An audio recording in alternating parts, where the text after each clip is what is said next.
Hey yo, Joey Flosser here, and this is America Part 3. I did America Part 1 back in 2021, followed up shortly thereafter with America Part 2, and this is America Part 3. It is, I will admit, keeping in the context of a theme, and it's a pretty simple theme. The differences now are inflation is running rampant. We are in an election year. I myself would certainly never portend to tell you how to vote. The fact of the matter is, in my opinion, we are in the third straight election cycle with substandard candidates. We have Donald Trump, who has his own questions, and there are many dating back decades prior to him even entering the Oval Office. And then we have Kamala Harris, who is, for lack of a better word, green and incredibly wishy washy on her actual stance on things. And the lack of experience is disconcerting, although her youth in comparison to Joe Biden and Donald Trump is attractive, and she does have great energy. Again, I would never pretend to tell you how to vote. One thing that I do know is that our state of politics, and I have seen so many things regarding it in terms of a viewpoint from overseas. See, what we don't realize as Americans is that other nations are completely tuned in to our elections because it has a great impact on them personally. Case in point, Australia. They're watching very closely. Israel, watching very closely. Russia, watching very closely. China, watching very closely. All of Europe, India, anywhere you can name, they're watching very closely as to what we're going to do in our election.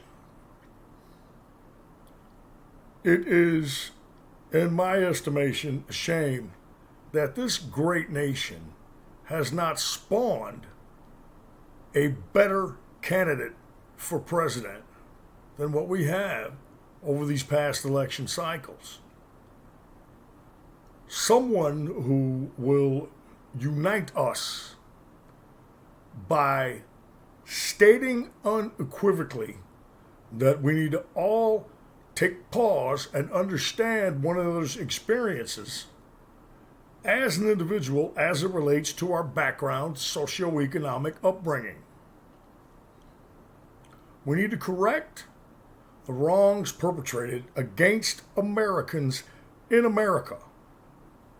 And we are all Americans, regardless of our background. Once again, I've said it before, I'll say it again. I am Italian and Irish. I'm not going back to Italy. I'm not going back to Ireland. I've never been to either one. African Americans are not going back to Africa. Many of them have never been. Mexican Americans, many of them had the border crossed over them based on wars and treaties and things of this nature that establish borders that we generally accept. But many of them, particularly in Texas, are indigenous people that their place here predates many of people like myself, European Americans, predates our existence here in Texas, in America. And we've got to understand that. Immigration has been the lifeline of our country. We do need a proper path to citizenship. You should have to earn your way into this nation. America has the least stringent immigration policy of any nation in the world. The requirements to get in many other industrialized nations are stiff indeed. They have age restrictions, so forth and so on.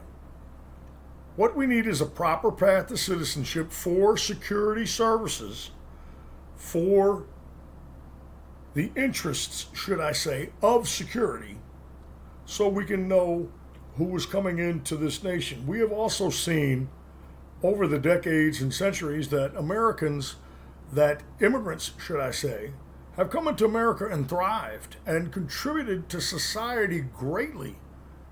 Irish Americans, Italian Americans, Asian Americans, African Americans were brought here in bondage, and yet and still, over the course of time, have contributed immeasurably to society. We do not have the gains that we have as a society without our nation working together. Once again, I've said it before and I'll say it again. America is racist, right? Well, it's the least racist nation next to every other nation in the world. That is to say that we have racial issues that need to be addressed, but we would not have arrived at the station that we are as a nation, as a society, without working together. That's an inarguable fact. And any of the discrepancies as it relates to Americans within America need to be fixed and addressed immediately, not tomorrow, not in a gradual sense, but immediately.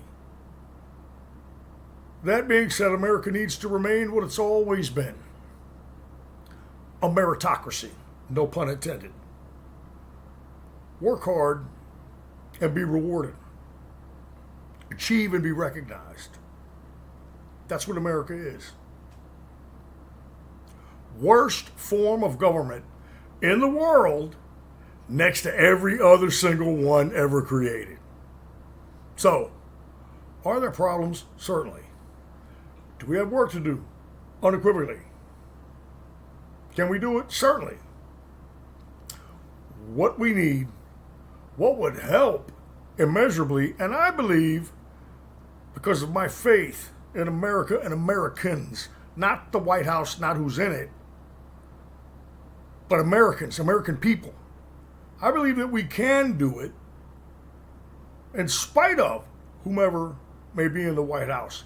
But I will say this: a leader that could unite us and bring us together while understanding and acknowledging our differences and diversity, with the understanding and attitude of empathy to embrace our diversity, to work with other diverse members of our population in conjunction with respect and with a barometer of meritocracy, not haves and have-nots.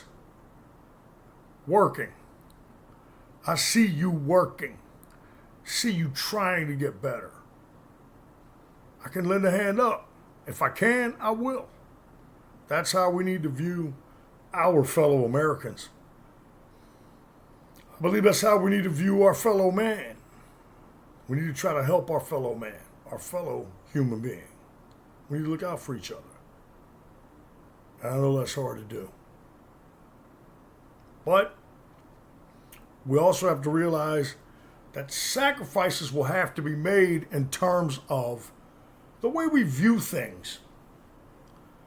And those sacrifices are viewing them from a measured glance, from an empathetic viewpoint of understanding that their experience may be different than ours, possibly worse, and could impact their attitude. That doesn't mean to bend over backwards. What that means is to approach individuals with guarded optimism. Be optimistic, empathetic, understanding of their situation to the degree that you can reasonably be. In terms of interaction, making decisions, and every aspect of our individual timeline and our timeline as a people.